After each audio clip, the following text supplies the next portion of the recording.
que se creó hace 3 años en el seno de la Universidad de Almería y que tiene como objetivo en sus propios estatutos todos los estudios relacionados con los temas políticos, económicos, sociales, históricos, etcétera, atinentes a Andalucía.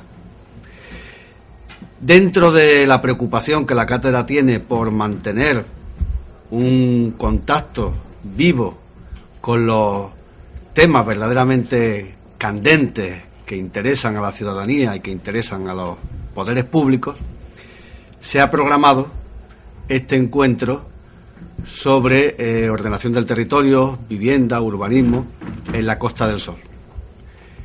El fundador y director y presidente de la cátedra, Rafael Escuredo, tiene la palabra para introducir, si él quiere, el tema o responder ya las preguntas que vosotros queráis formular. Bueno, yo solamente decir que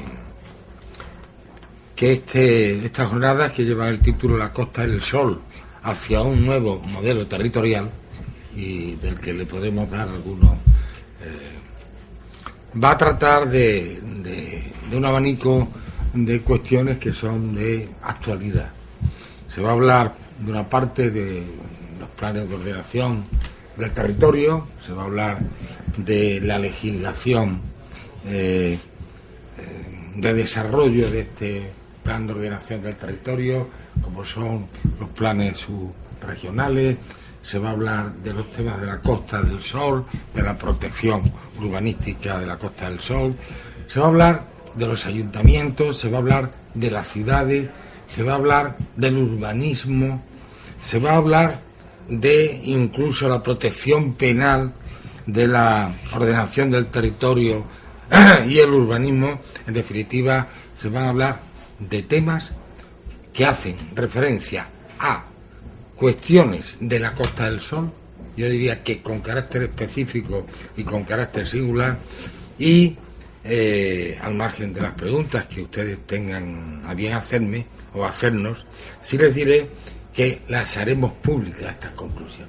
Es decir, las últimas jornadas las realizamos sobre cuestiones económicas y editamos un libro.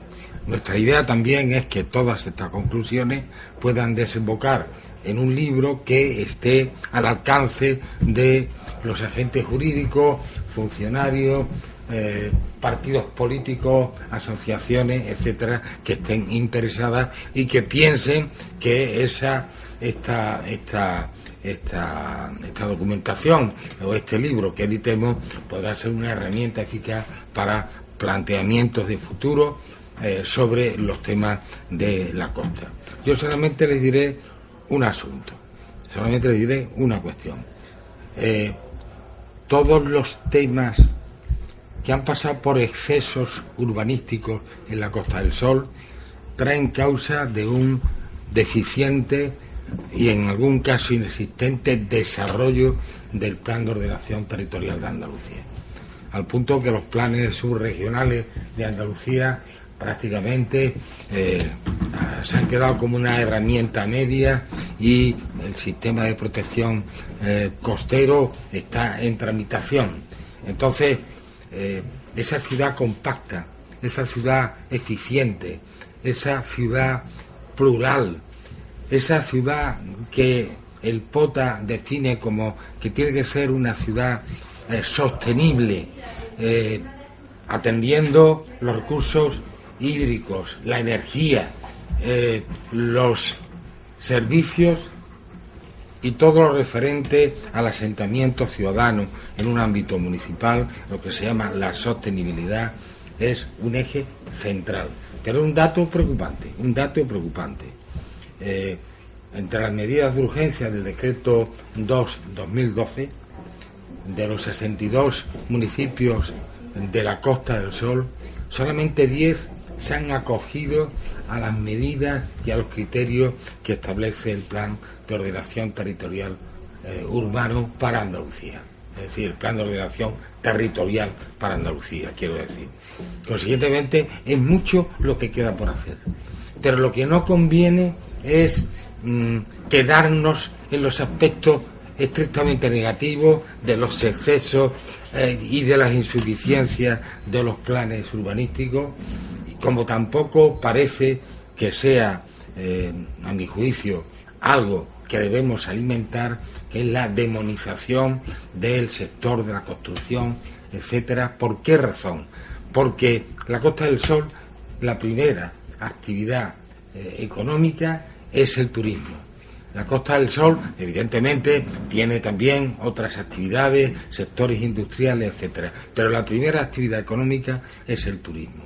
Y, consiguientemente, mimar el turismo, cuidarlo. De estas jornadas, ¿qué es lo que queremos nosotros? Establecer criterios de futuro de planificación urbanística para salir al paso de los errores y, al mismo tiempo, de los déficits que hemos tenido, para que esos errores no se produzcan. Y en este punto me quedo, por si alguno quiere, lógicamente, hacer preguntas al respecto, ¿no?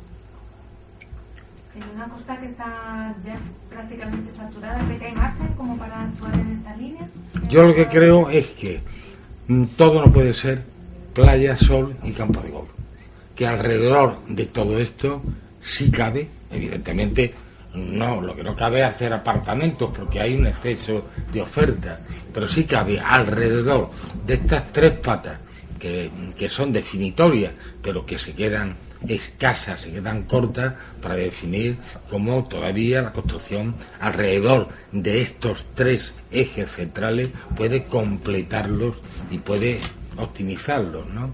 No sé yo ahora aquí la persona adecuada para hablar del sector de la construcción, pero sí diré que ha cumplido un papel muy importante con todos los excesos y los elementos de crítica que se quieran hacer y que no conviene demonizar porque crea empleo, y no solamente empleo directo, sino el empleo inducido, que tan importante es para la recuperación económica y la creación de puestos de trabajo. Usted señala que no cabe demonizar la construcción porque supone también un importante motor, pero ¿no se cae la tentación de que en jornadas de este tipo se hable más de lo negativo y de todo lo que acarrea, que es más fácil, digamos, que verle una salida de...? Es que vamos por ahí, justamente por lo segundo, ¿no? El título es La Costa del Sol hacia un nuevo modelo territorial. Es decir, el objetivo de esta jornada es establecer criterios de planificación territorial de futuro, pero sin echar por tierra el POTA, el Plan de Ordenación Territorial de Andalucía, porque es un plan de ordenación territorial homologable a los de la Unión Europea, yo diría que perfectamente homologable al de la República Federal Alemana, por ejemplo, que es muy moderno, que establece criterios sobre la ciudad, sobre el urbanismo, sobre la protección de costas, perfectamente homologable, como digo, a los países punteros en este tipo de ordenaciones territoriales. Lo que hay que hacer es establecer las herramientas que contempla el POTA, desarrollar reglamentariamente esas herramientas para que no se produzcan los excesos que se han venido produciendo en el pasado.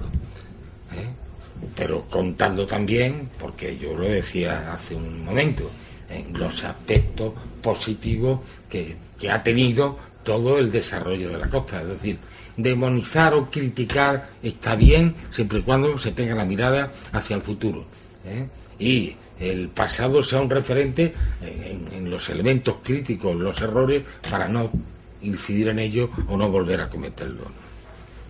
Muchas dudas porque cuando mañana hay que avisar, se queda mañana.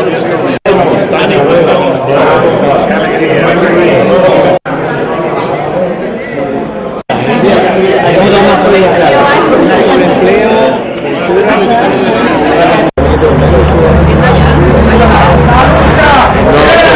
lucha de la clase obrera. Andalucía no se vende. Andalucía no se vende. Andalucía se defiende.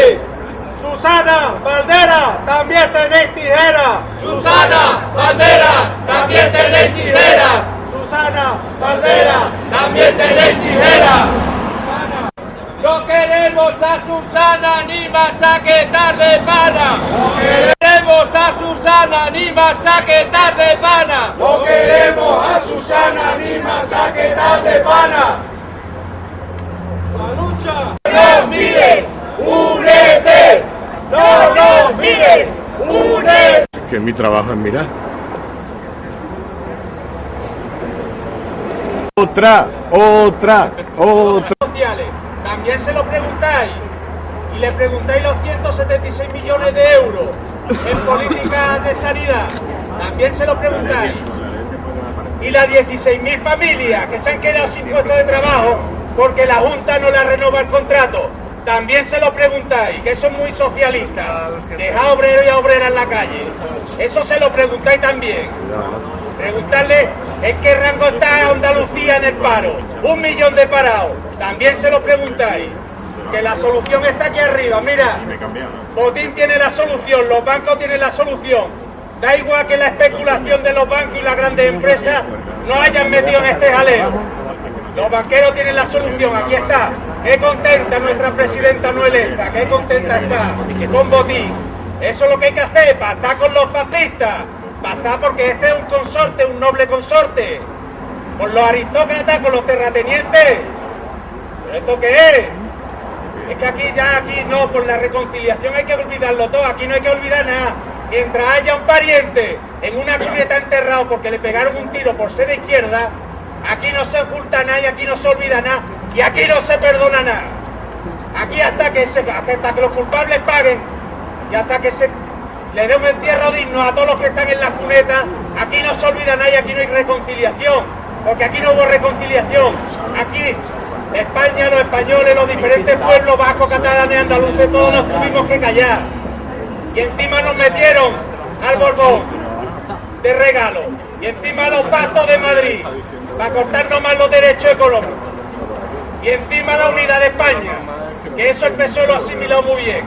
Ante todo la unidad de España. Cuando el derecho de autodeterminación de los pueblos es básico en el socialismo. Que el pueblo decida. Y si quiere pertenecer a España, que pertenezca. Y si se quiere autodeterminar, que se autodetermine. Y si los catalanes quieren ser independientes, que lo sean. Pues que vosotros vais a ser más que Franco, de impedírselo. ¡Que viva la lucha de la clase obrera! ¡Que viva va por detrás, la lucha de la clase obrera! Buenos días, amigas y amigos. Querida presidenta, querida Susana, vaya por delante no solo mi agradecimiento, sino el agradecimiento de todos y todas los que hoy nos encontramos aquí, porque sabemos perfectamente que hoy tenías Consejo de Gobierno, que sales corriendo para Málaga porque vas a Madrid, vas a Bruselas. Bueno, no es de extrañar, conociéndote. Todos los que te conocemos sabemos de tu enorme capacidad de trabajo, de que eres una mujer valiente y de que eres una mujer con criterio. Y digo con criterio porque algunos podían tener algunas dudas al respecto, pero tú eres, querida presidenta, de esas personas que tienen muy claro que su trabajo es el de los intereses generales de Andalucía, la defensa de los intereses generales de Andalucía. Y sabemos de tus esfuerzos, de tu capacidad para luchar e impedir que esto que se llama reformas y que en el fondo no son más que recortes, tengan un cortafuegos en Andalucía. Y por todo eso te queremos, Susana, te queremos. Los veteranos y otros que no lo son. Los propios y poco a poco incluso los extraños, incluso los adversarios, son capaces de entender que hay una presidenta que está dispuesta a luchar por los intereses generales de nuestra tierra, por los intereses de la ciudadanía. Dicho esto, permítame también, presidenta, que agradezca la presencia de todos los que hoy nos acompañáis en esta inauguración de esta jornada. Gracias también a los conferenciantes, a los ponentes, porque de vosotros, de vuestro trabajo, prácticamente depende el éxito de esta jornada. Una jornada que Juan Cano y yo, hace varios meses, en compañía de un grupo de amigos, algunos de los cuales veo por aquí, hablando en estas tardes de verano, pensamos que era oportuno, que era necesario abrir unas jornadas sobre el urbanismo, sobre la política territorial en Andalucía, pero singularmente centrada en la Costa del Sol. Una Costa del Sol que, como yo decía en una rueda de prensa, muchas veces es denostada, es una costa que tiene la demonización por parte de determinados grupos y que nosotros, los andaluces, no estamos por echarnos piedras sobre nuestro propio tejado. Es mucho lo que se ha hecho en la Costa del Sol y, en todo caso, si miramos hacia atrás, es para aprender de los errores y saber que lo que tenemos que hacer es planificar el futuro, pero no engolfarnos en los errores, porque al final eso no repercute en beneficio alguno para el futuro de nuestros intereses ciudadanos en la Costa del Sol. Una jornada que hablan de un nuevo modelo territorial. Puede que para algunos sea excesivamente pretencioso el título, pero ha sido un título buscado expresamente, porque lo que queremos es establecer criterios de planificación urbanística de futuro para la Costa del Sol. Unas jornadas en las que van a hablar determinadas personalidades, especialistas en estas cuestiones. Se va a hablar de la ciudad, se va a hablar del turismo, se va a hablar de la política territorial, de las políticas urbanísticas, hasta los controles del Consejo Consultivo, incluso la protección penal de la ordenación del territorio y el urbanismo, sobre los ámbitos geográficos, es decir, una disciplina que es al mismo tiempo compleja y abierta. Una disciplina esta urbanística que hemos visto muchas veces, querida presidenta, vulnerada, sobrepasada, y donde hemos podido observar la insuficiencia de los planes urbanísticos de los municipios de la Costa del Sol.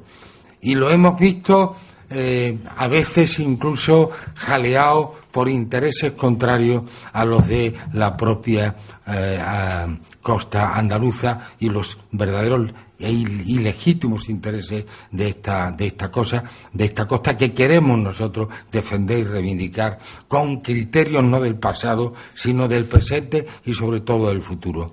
Porque no olvidemos de ningún punto de vista, no olvidemos bajo ningún concepto que las herramientas urbanísticas de desarrollo del Plan de Ordenación Territorial de Andalucía, si somos capaces de implementarla, de desarrollarla, podrán evitar esos excesos que durante una década hemos visto en esta Costa del Sol. Una Costa del Sol que ha sido capaz de crecer, a veces equivocadamente, a veces vulnerando incluso criterios urbanísticos, pero que ha sido capaz de crecer y que ahora, si echamos la mirada atrás, es solo un instante, porque lo que nos interesa sobre todo es el futuro. Un futuro que tiene que venir, lógicamente, de la mano de una ciudad que sea una ciudad sostenible, una ciudad estable, pero al mismo tiempo plural, una ciudad acorde con el criterio de sostenibilidad que permita que los recursos hidrográficos, que los recursos medioambientales, que los recursos energéticos, que los servicios que acompañan a cualquier ciudad moderna se hagan viables, se hagan posibles y permitan el desarrollo de esa ciudad que reclama el Plan de Ordenación Territorial de Andalucía. Un plan de ordenación que, tal como decía mi buen amigo Ignacio Pérez de Vargas, es un plan homologable a la de cualquier país europeo. Concretamente, no hay un plan de ordenación territorial que sea más vanguardia, más moderno y que establezca criterios más próximos al desarrollo de la ciudadanía, en un entorno como este, que es un entorno complejo y donde no solo el sol, la playa y los campos de golf, que también, sino otros elementos evidentemente complementarios, son los que deben de permitir, junto a el ajuste necesario de los planes urbanísticos a estos criterios del POTA, que permitan, como digo, el que los ciudadanos vivan en un entorno más grato y menos desestructurado del que tenemos. Este es nuestro afán, estas son nuestras pretensiones. Queremos además que las personas que van a intervenir, sus conferencias, editarlas, hacerlas públicas para que sirvan a los agentes jurídicos, para que sirvan a funcionarios, gente interesada, los partidos políticos, en definitiva, todo aquel que tenga este libro, cuando se publique en sus manos, podrá hacer uso, porque será un documento importante para todos nosotros. Y dicho esto, y dándote una vez más la bienvenida, y corriendo que corremos, querido Juan Canobueso, yo le doy la palabra para que intervenga con carácter previo a la inauguración de estas jornadas por parte de nuestra presidenta de la Junta de Andalucía.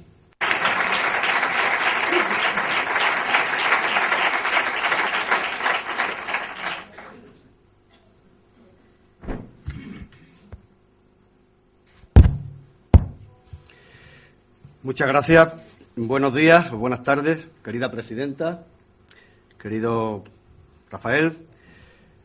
Me corresponde abrir el turno de estas intervenciones dedicando esta primera y breve sesión a lo que el artículo 47 de la Constitución llama el derecho constitucional de todos los españoles a una vivienda digna y adecuada.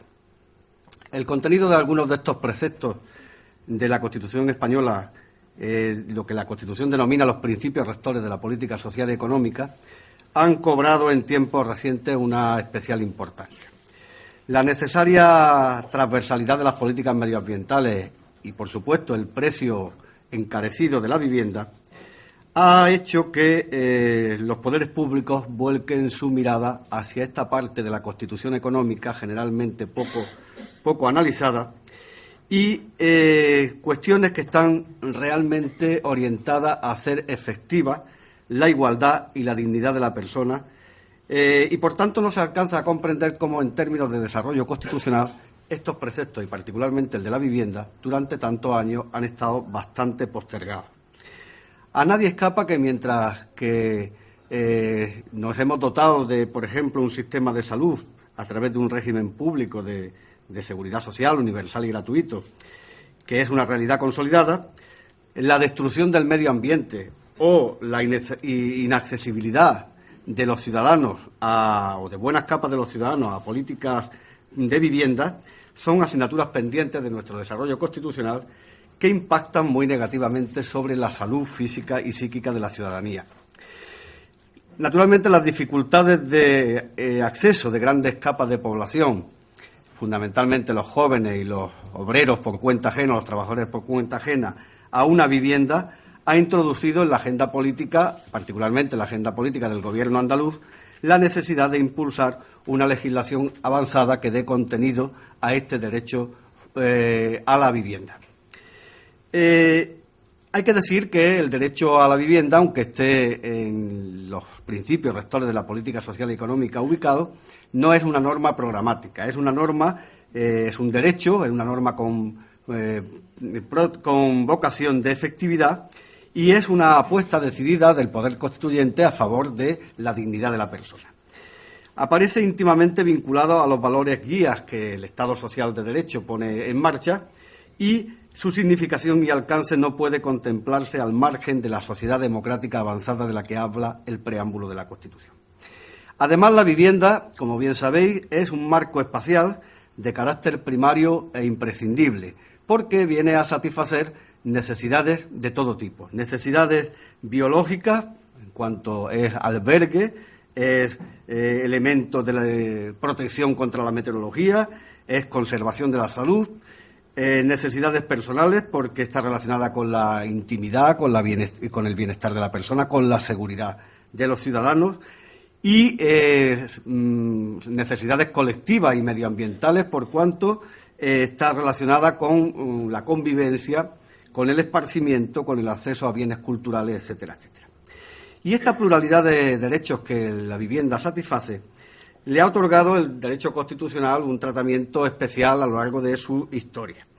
Naturalmente, en el constitucionalismo clásico, la vertiente del tratamiento está orientada más bien a la satisfacción de derechos fundamentales y libertades públicas de la persona, y en ese sentido podemos atender a la intimidad, a la libertad de residencia y, en definitiva, a la inviolabilidad del domicilio. Pero, andando el tiempo, con el tránsito al constitucionalismo social, se ha atendido fundamentalmente a la dimensión colectiva de la vivienda y a su consideración de necesidad de relación con los demás.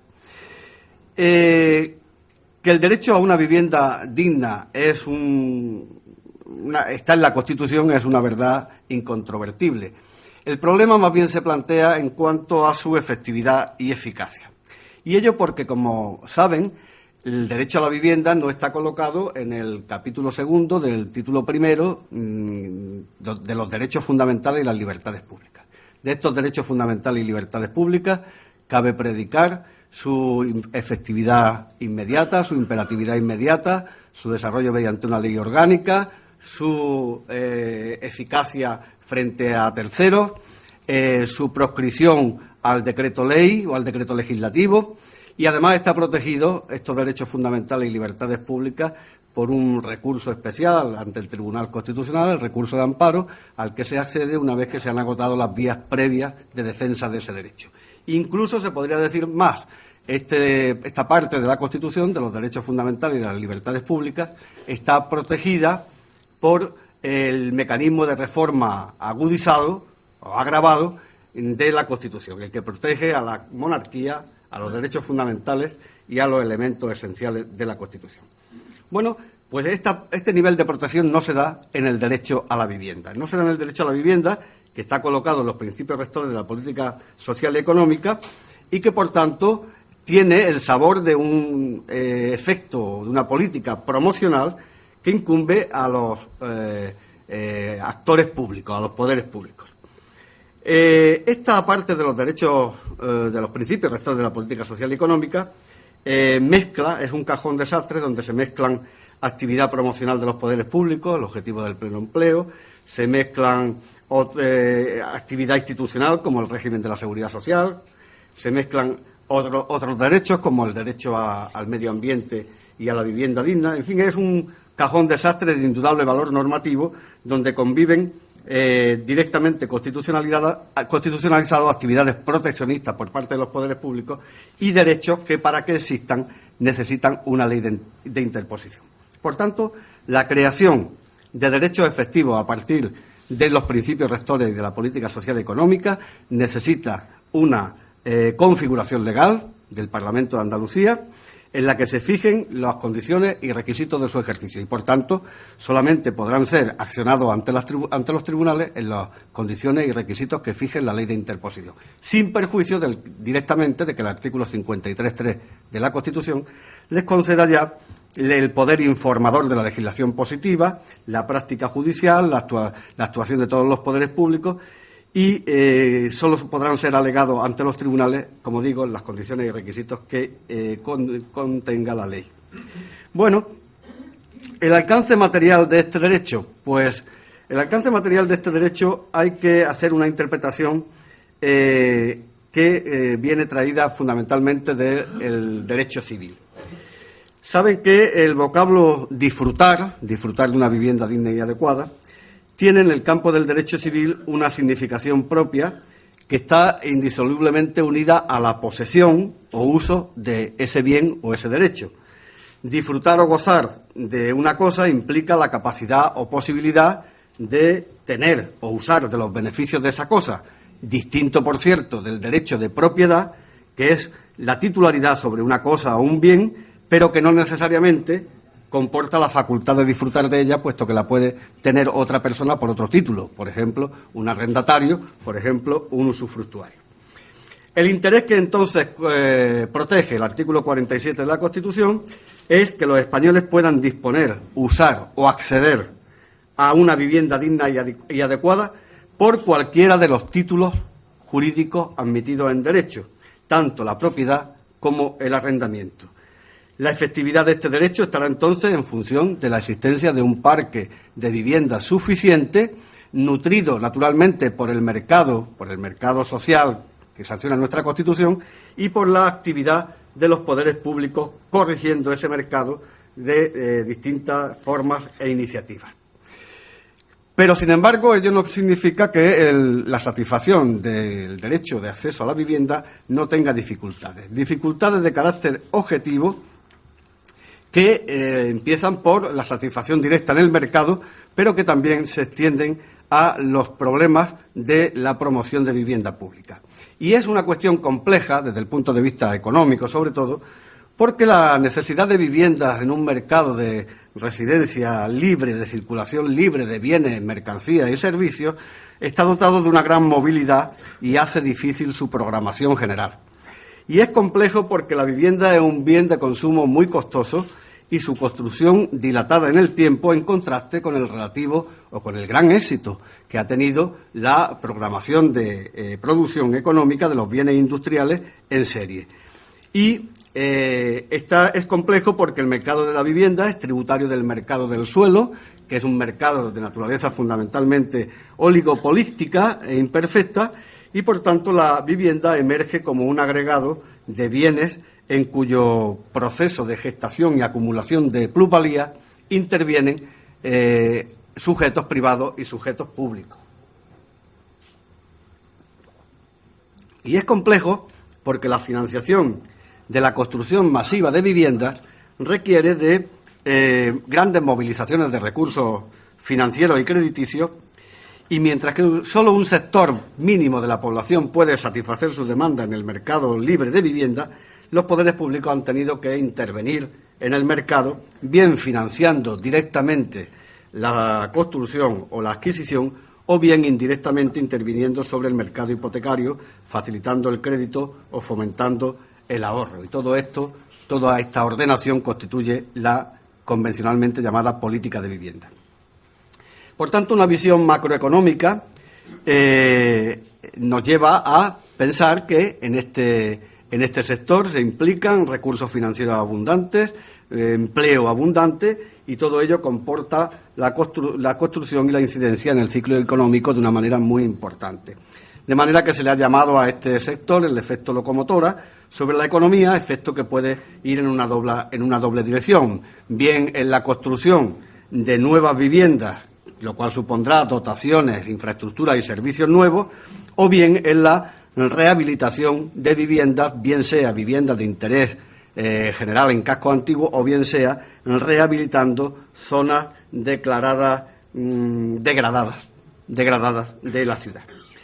¿Qué lectura hay que hacer entonces concreta, real y efectiva y no ideal del artículo 47? Pues el artículo 47 no ha estructurado el derecho a la vivienda como la exigencia frente a los poderes públicos de una prestación in natura por parte de cada uno de los ciudadanos de una vivienda en propiedad.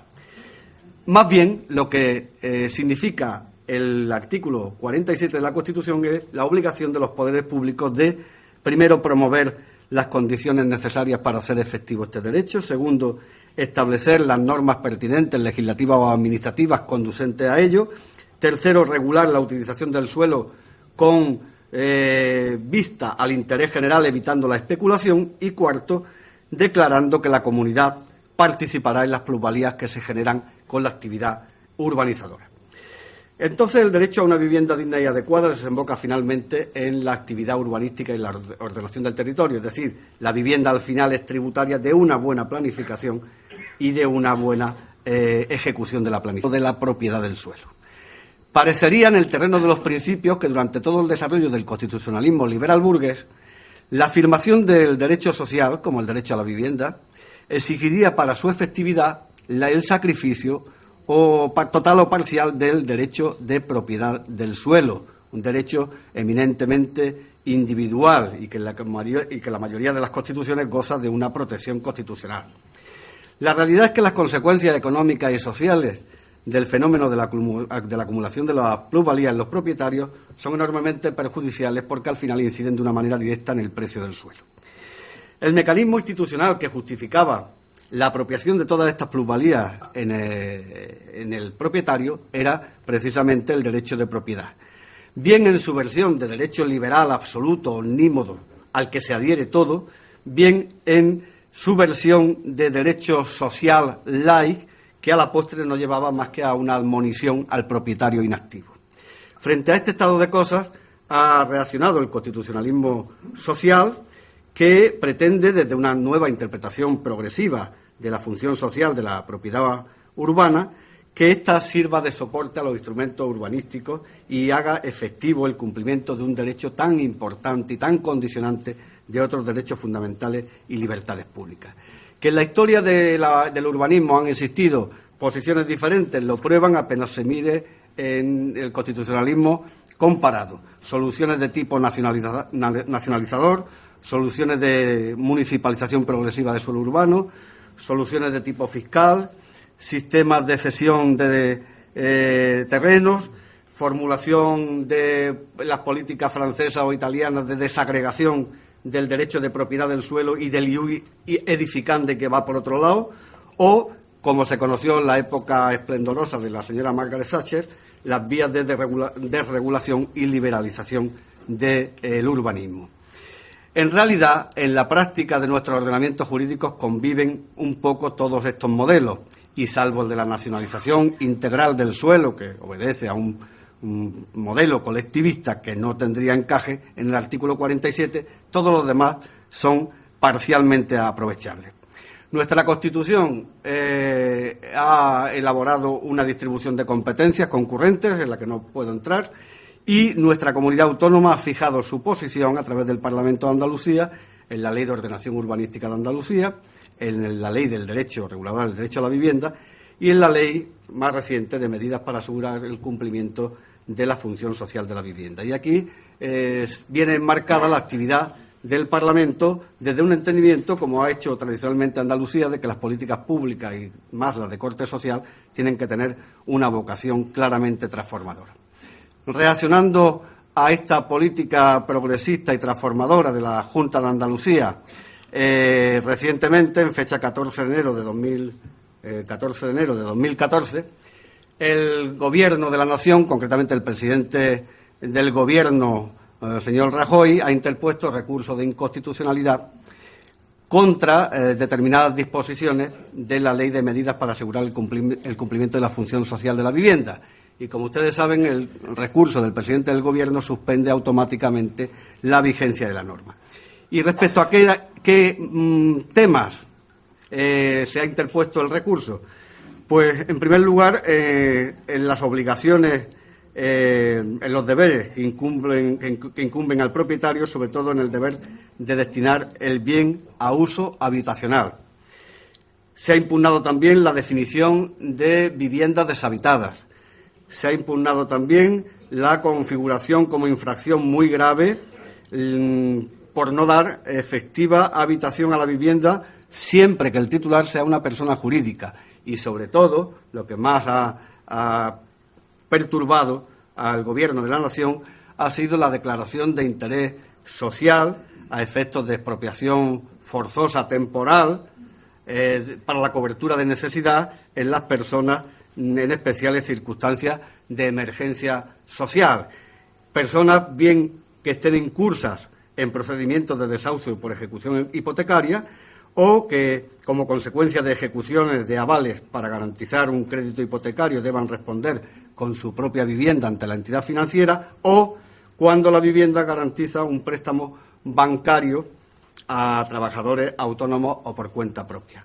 Por tanto, aquí estamos en esta situación de interrupción de la política de vivienda que había programado el Gobierno andaluz, parcialmente interrumpida en estos aspectos, y que esperemos que algún día, no muy lejano, el Tribunal Constitucional pueda levantar la suspensión y, entrando en el fondo, pueda declarar constitucional estas modulaciones, que no anulaciones, de la función social del derecho a la vivienda desde la perspectiva de la propiedad.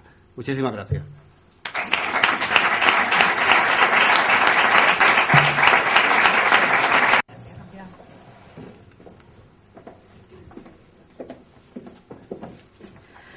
Bueno, querido Rafael, presidente de nuestro consultivo, amigos, amigas, gracias por la invitación y poder compartir hoy la inauguración de estas jornadas que llevan el nombre, la cátedra que lleva el nombre de nuestro expresidente Rafael Escuredo, y a la que os habéis dado cita muchos profesionales que estoy viendo en este foro y que va a ir en beneficio, estoy convencida de ello, de nuestro modelo de desarrollo territorial en Andalucía.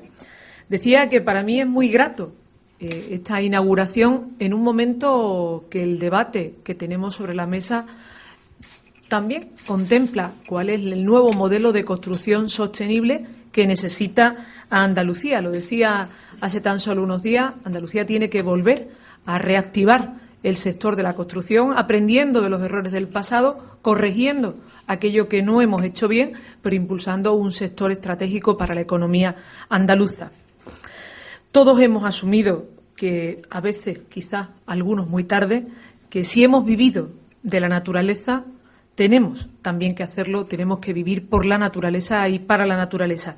Y eso es lo que significa sostenibilidad.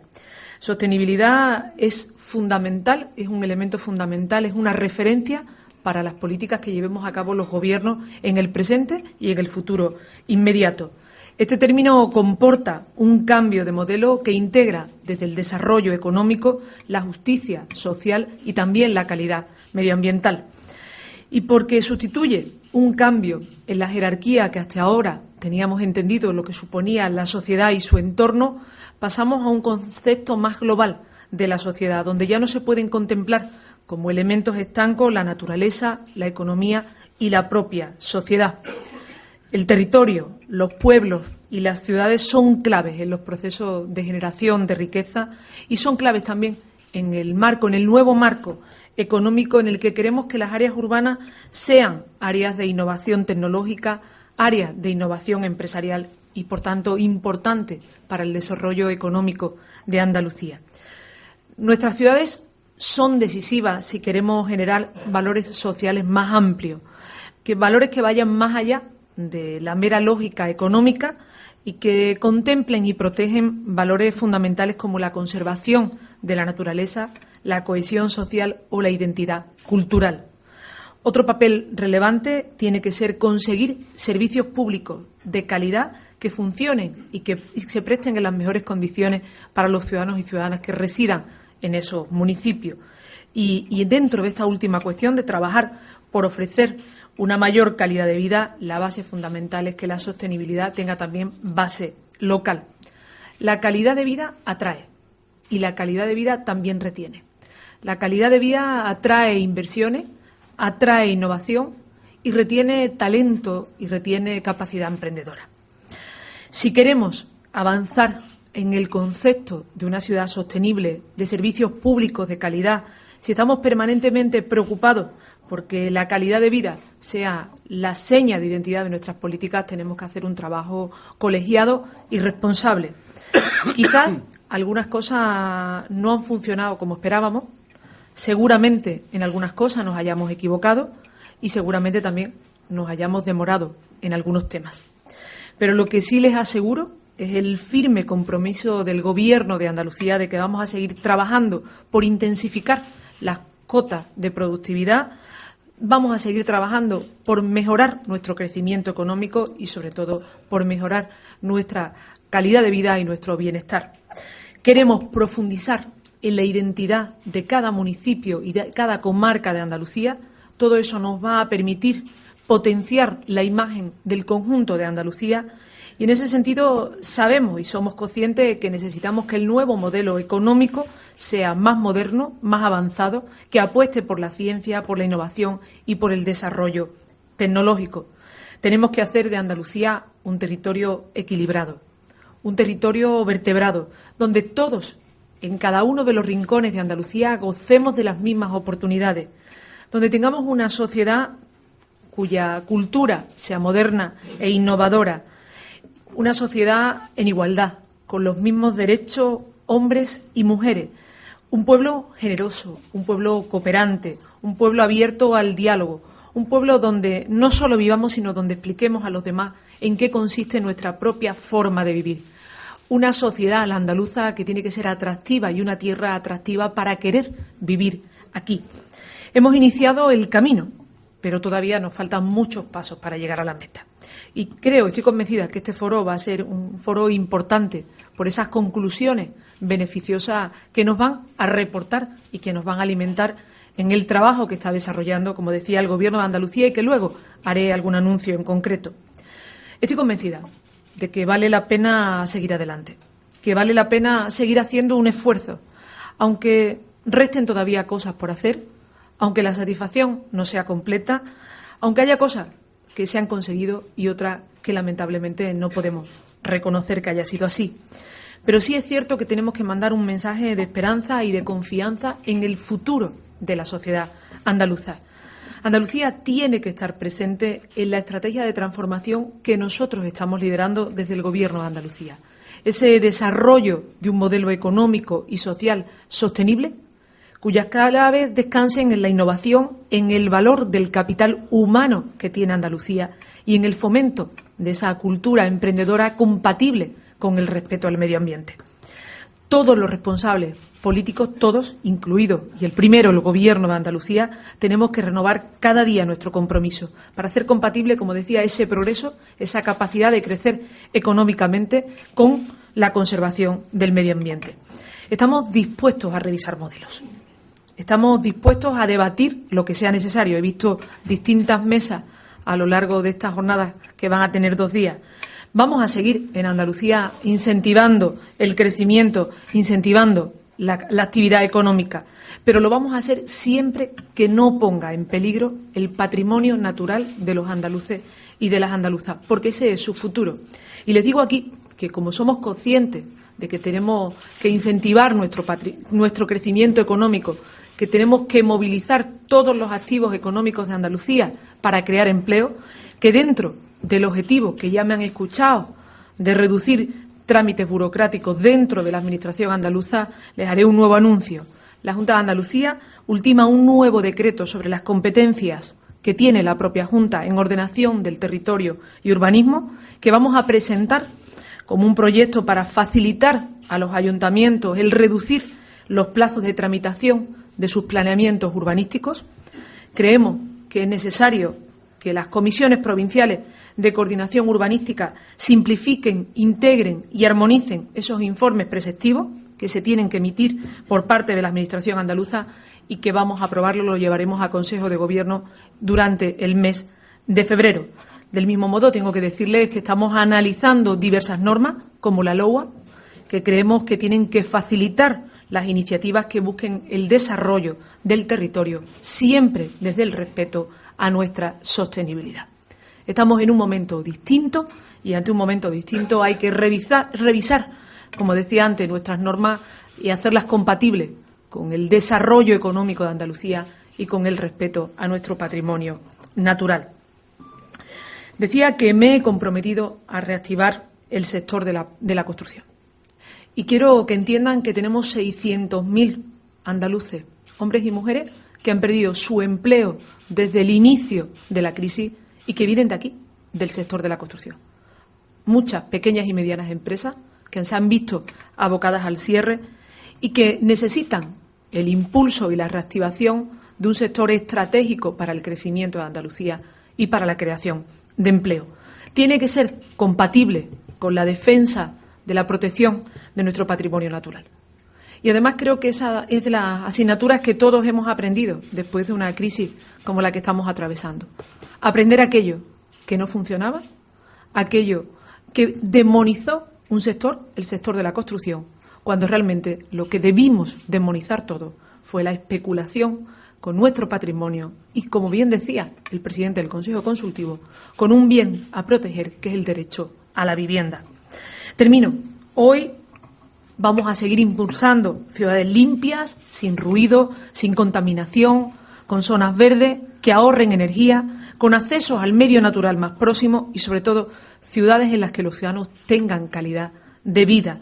Mucho hemos debatido y tengo que confesar que los ciudadanos nos piden más que declaraciones ya. Nos piden hechos y hechos concretos. Por tanto, creo que es la obligación de este Gobierno buscar soluciones concretas con diagnósticos reales, como el que les hacía referencia antes, con hipótesis y con proyectos también viables. Construir ciudades y entornos sostenibles exigen cambiar formas de pensar, de actuar, de producir y también de consumir. Compromiso que tenemos que tener todos en el presente y en el futuro de la sociedad andaluza.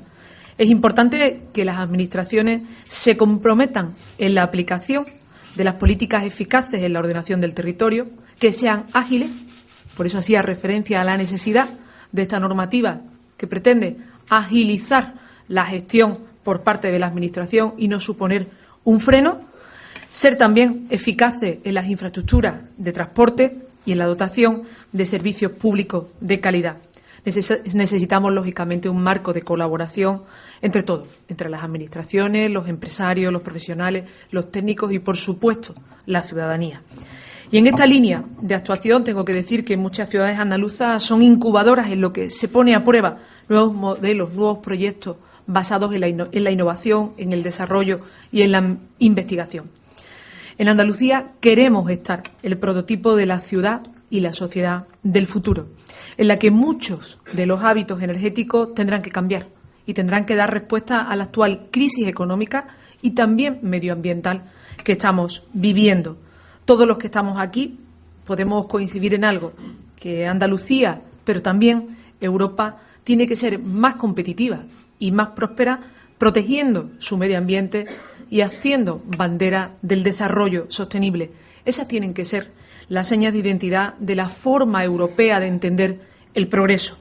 Tenemos que ser capaces de conjugar las estrategias globales de sostenibilidad con acciones concretas que nos permitan que eso se traduzca en mejorar la calidad de vida de los ciudadanos y ciudadanas y que nos permitan también hacer modernas esas ciudades y esos pueblos a los que antes hacía referencia.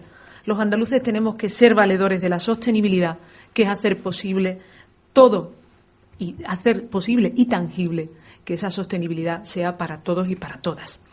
El ciudadano necesita ver que la sostenibilidad se traduce en que la van a poder vivir y que van a poder apreciar también sus ventajas, porque vamos a hacer compatible, como decía, el crecimiento, el desarrollo económico, la capacidad de crear empleo con la protección de su entorno natural.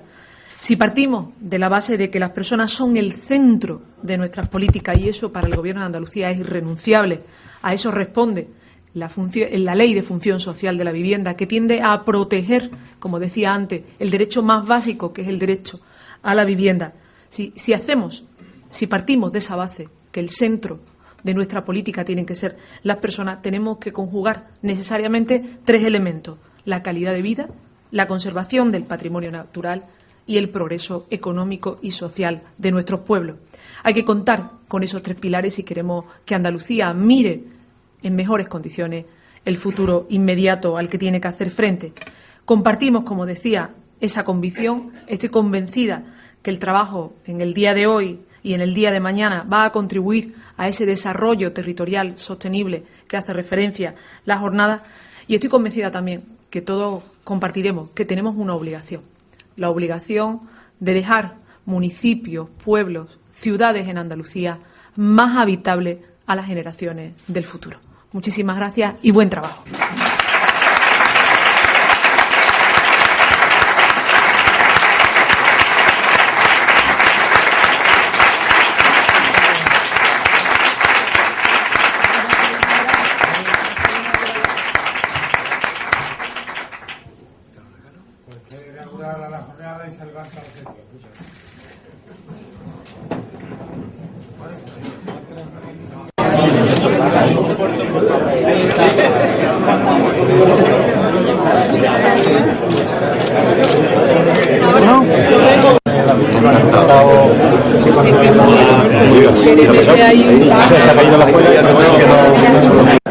Compañeros, quedamos aquí. Sí, primero. Por aquí. Nos quedamos aquí, compañeros. ¿Vale? Gracias.